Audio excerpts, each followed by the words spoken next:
تشریف رکھے، ایک اللہ والے کی بات یاد آ گئی. وہ درویش، وہ مرد کلندر جب بھی جاتے تھے تو نماز ہوتی تھی، نماز کے بعد سماع کی محفل ہوتی تھی، ان کے فقیر بھی ناچتے تھے، وہ جو مرشد تھے وہ بھی ناچتے تھے. تو بڑے بڑے عالم بھی آتے تھے ان کی صحبت میں. یہ سن لیجئے گا، بڑے بڑے عالم بھی ان کی صحبت میں آتے تھے. تو ایک مدرسے کا کوئی طالب العلم تھا، وہ بھی اس مرشد کا، اس اللہ کے ولی کا، خدا کے ولی کا مرید تھا. تو اس کا جو استاد تھا وہ پکے خیالات کا تھا. یہ آج کی بات نہیں، یہ بہت پرانی بات ہے. مبادا آپ سمجھیں کہ آج کی بات کر رہے ہیں. آج بھی خدا کے ولی جتنے ہیں نا، میں بتاؤں آپ کو، جتنے اللہ کے ولی ہیں پہلے اتنے نہیں ہوتے تھے.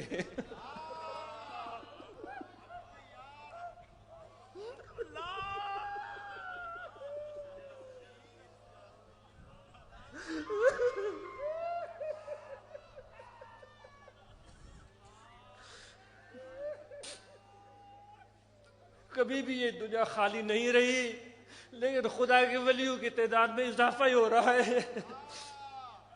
تم اور ہم اگر نہیں پہچانتے تو کیا فرق پڑتا ہے؟ دوست خدا کا ولی یعنی خدا کا دوست. جس کو دوست پہچان لے اس کو اور کی پرواہ نہیں ہوتی. تو وہ شاگرد جانے لگا تو اس نے استاد سے اجازت مانگی. استاد نے کہا کہاں جا رہے ہو؟ اس نے کہا سے میرے مرشد آئے. کون ہے تیرے مرشد؟ نام بتایا. اس نے کہا وہ جو ناچنے والے ہیں. اس نے طنز کیا. اس نے کہا وہ جو ناچنے والے ہیں، جو ناچتے ہیں. وہ عالم تھا، رومی رحمت اللہ علیہ بھی تو ایسی بات ان کی مشہور ہے. وہ جو ناچنے والے ہیں، چلو اپنے ناچو پیر کو میرے سلام کہہ دینا. اتنی بات ہو گئی. ناچو سندھی میں بولتے ہیں نچنے والے کو. اپنے ناچنے والے پیر کو سلام کر. یہ چلا گیا. استاد کی بات تھی تو اس سے رہا نہیں گیا. تو اس نے کہا کہ حضور گستاخی معاف. اپنے مرشد کو کہا گستاخی معاف، ایک پیغام ہے میرے پاس. اب نے فرمایا کہو کیا بات ہے؟ اس نے کہا استاد نے کہا تھا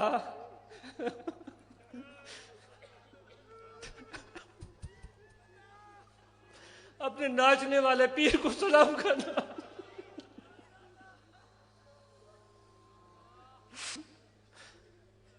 وہ مسکرائے اور ہنسے. آپ نے فرمایا اچھا بھائی ہمارا بھی سلام اس کو کہنا، ہمارا بھی سلام اس کو کہنا. اس کو بتانا ہمیں ناچنا بھی آتا ہے اور نچوانا بھی آتا ہے.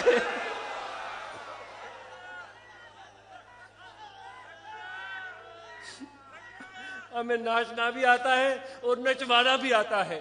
اور وہ شاگرد اس کی حقیقت کو سمجھا یا نہیں. مرشد کی بات سن کر جب اس مدرسے میں گیا، اس پکے خیالات کے استاد کو ملا. استاد نے پوچھا کہا کیا سلام کہے اپنے؟ اس نے کہا ہاں. کیا کہا؟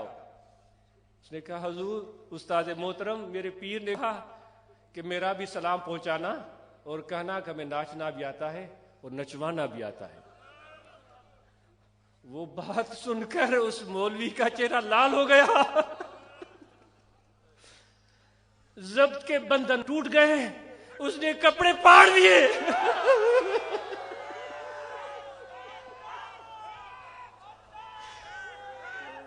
اور وہ ناچنا شروع ہو گیا.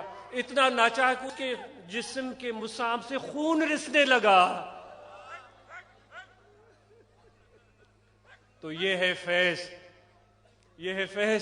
جو روح ناچتی ہے وہ تو باتی اور ہے، جو قلب ناچتا ہے وہ باتی اور ہے.